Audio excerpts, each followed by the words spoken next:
Assalamualaikum warahmatullahi wabarakatuh. Perkenalkan, nama saya Nisa Prasikasari dengan NPM 230157201034. Saya merupakan mahasiswa Institut Teknologi Mitragama, jurusan Sistem Informasi, kelas 4 PSI 1. Pada video kali ini, saya akan membawakan tutorial tentang proses instalasi sistem operasi Linux pada PC.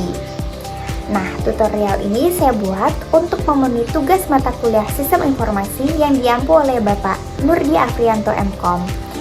Dalam video ini, saya akan menjelaskan langkah-langkah bagaimana cara penginstalan Linux secara lengkap dan mudah dipahami. Sehingga diharapkan bisa membantu teman-teman yang ingin mencoba menggunakan Linux sebagai sistem operasi di komputer atau PC-nya. Mungkin langsung saja kita mulai. Ya teman-teman, langsung saja di sini saya akan memberitahu bagaimana langkah-langkah dalam penginstalan Linux.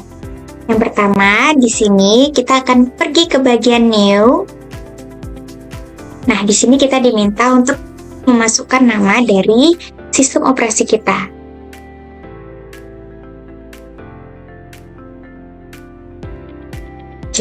Nah, di sini untuk ISO image, di sini teman-teman bisa masukkan ISO dari Linux yang sudah kita install tadi. Bisa teman-teman cari di bagian Other. Ini kita open. Oke, selepas itu teman-teman bisa langsung saja klik bagian Finish. Kita tunggu prosesnya. Oke, selanjutnya kita akan ke bagian Start. Nah, kita mau menjalankan Ubuntu 3 ini. Sini kita akan menunggu prosesnya sedang berlangsung.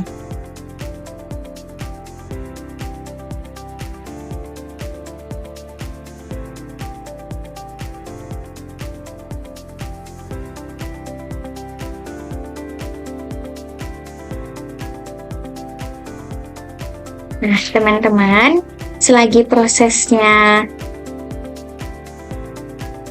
sedang berlangsung, di sini saya akan membahas sedikit pengertian dari Linux.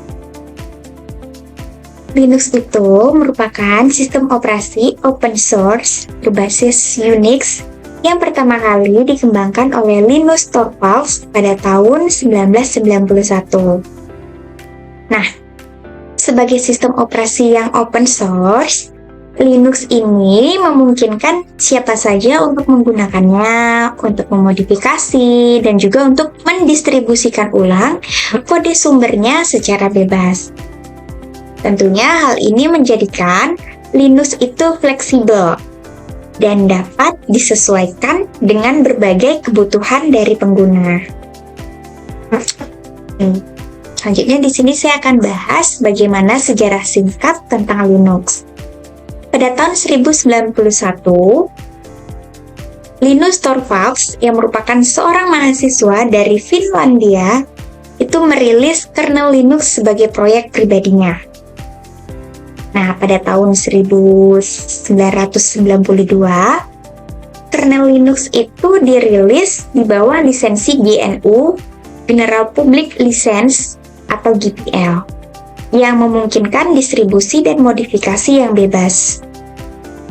Selanjutnya, pada tahun 1993, distribusi Linux pertama kali seperti Slackware dan Debian itu mulai muncul, sehingga memudahkan instalasi dan penggunaan dari Linux. Nah, teman-teman, sejak saat itu, Linux berkembang pesat dan digunakan di berbagai sektor, termasuk server, perangkat mobile, superkomputer, dan juga sistem embedded lainnya. Oke teman-teman, sekarang kita sudah berhasil masuk ke file Ubuntu 3. Lanjutnya, kita akan ke proses penginstalan Ubuntu. Sebelum itu, saya mau hilangkan ini terlebih dahulu. Oke, di sini kita bisa klik Install Ubuntu atau klik kanan dan klik Open. Oke, kita tunggu.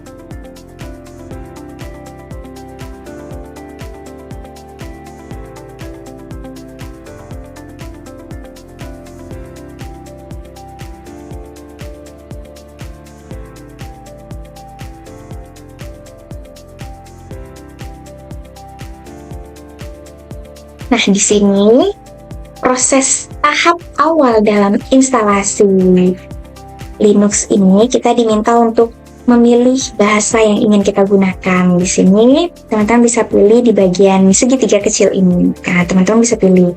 Jadi saya menggunakan American English.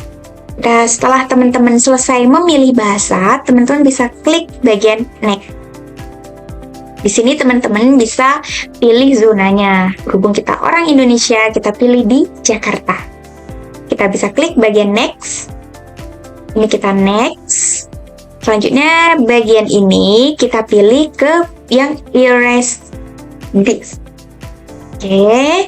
Selanjutnya kita Next. Nah, di sini kita diminta untuk menginputkan biodata kita, mulai dari nama hingga password yang ingin kita gunakan nantinya. Ini saya inputkan.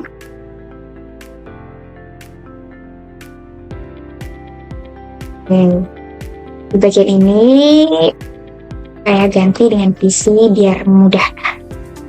Nah, untuk password kita bisa buat passwordnya. Di sini kita diminta untuk mengulangi password yang sudah kita buat. Oke, sesudah itu teman-teman bisa pergi ke bagian Next, Install, dan Install Now.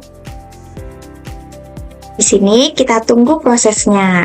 Dalam proses install ini memakan banyak waktu yang cukup lama, sehingga kita harus menunggu. Selagi menunggu, kita bisa membahas sedikit lagi bagian dari komponen utama dari Linux. Nah, komponen Linux ini ada beberapa. Yang pertama itu ada yang namanya kernel.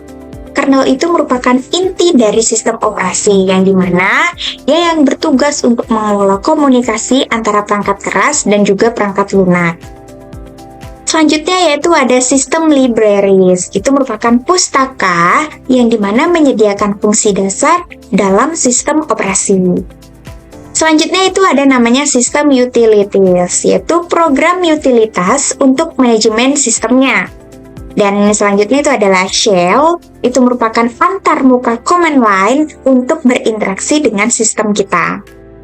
Selanjutnya yaitu adalah GUI, Graphical User Interface. Ini merupakan antarmuka grafis seperti GNOME dan KDE. Dan yang terakhir yaitu ada application software. Itu merupakan perangkat lunak, aplikasi seperti browser dan juga Office Suite. Selanjutnya itu fungsi dan juga penggunaan Linux. Nah, Linux di sini digunakan secara luas di berbagai bidang karena sifatnya itu yang fleksibilitas dan keandalannya. Jadi, yang pertama itu adalah server dan cloud computing. Nah, digunakan secara luas karena stabilitas dan keamanannya. Selanjutnya yaitu perangkat mobile. Perangkat mobile itu seperti Android. Nah, sistem operasi mobile yang paling banyak digunakan di dunia ini itu berbasis kernel Linux.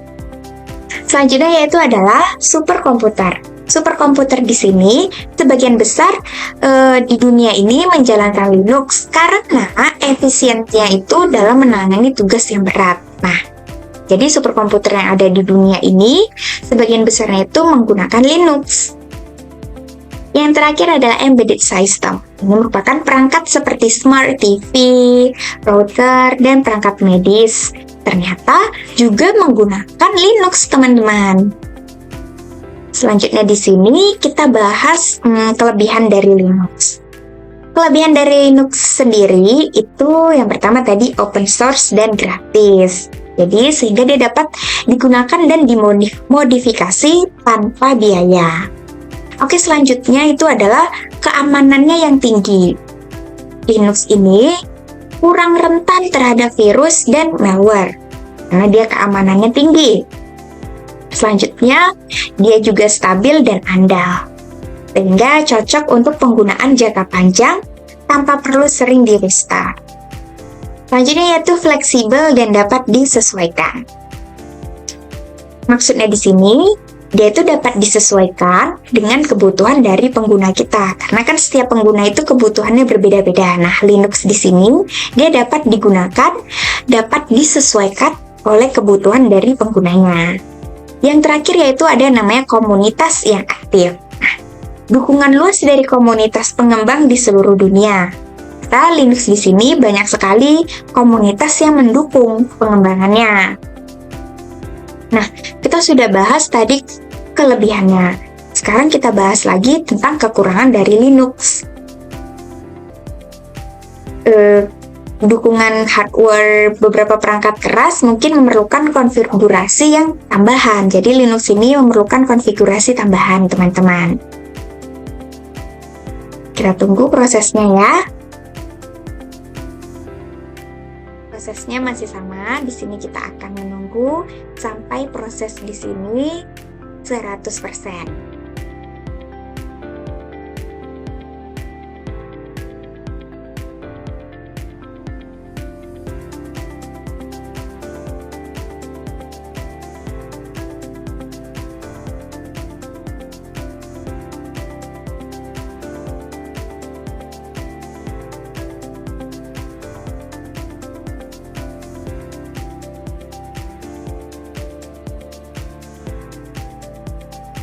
Oke, prosesnya masih sama teman-teman.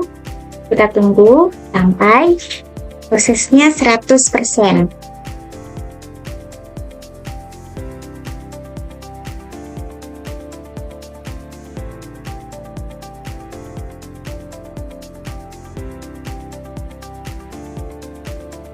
Selanjutnya di sini kita akan bahas tentang arsitektur dari Linux.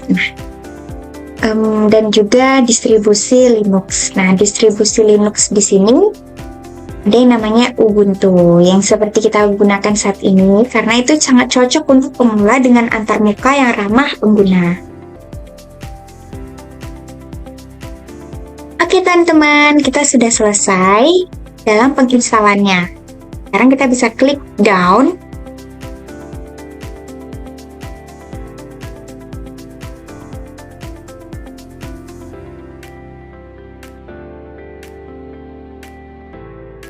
Kita tunggu ya teman-teman.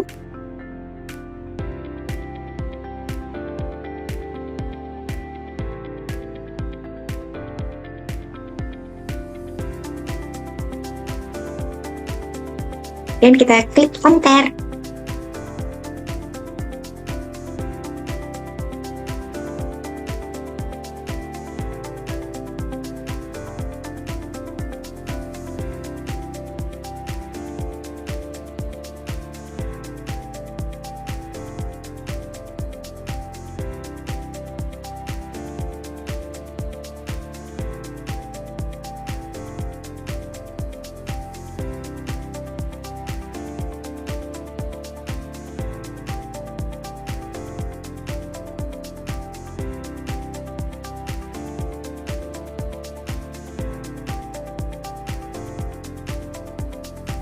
Ini merupakan proses dalam penginstalan Ubuntu. Kita tunggu.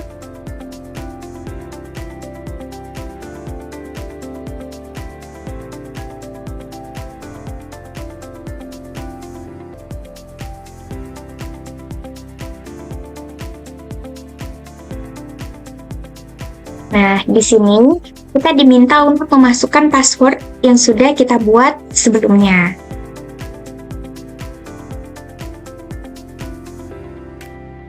Setelah kita ketikkan, lalu kita enter.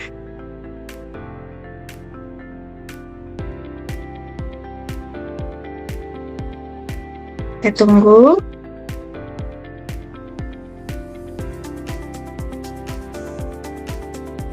Oke, teman-teman, kita sudah selesai menginstal Linux ke dalam PC kita.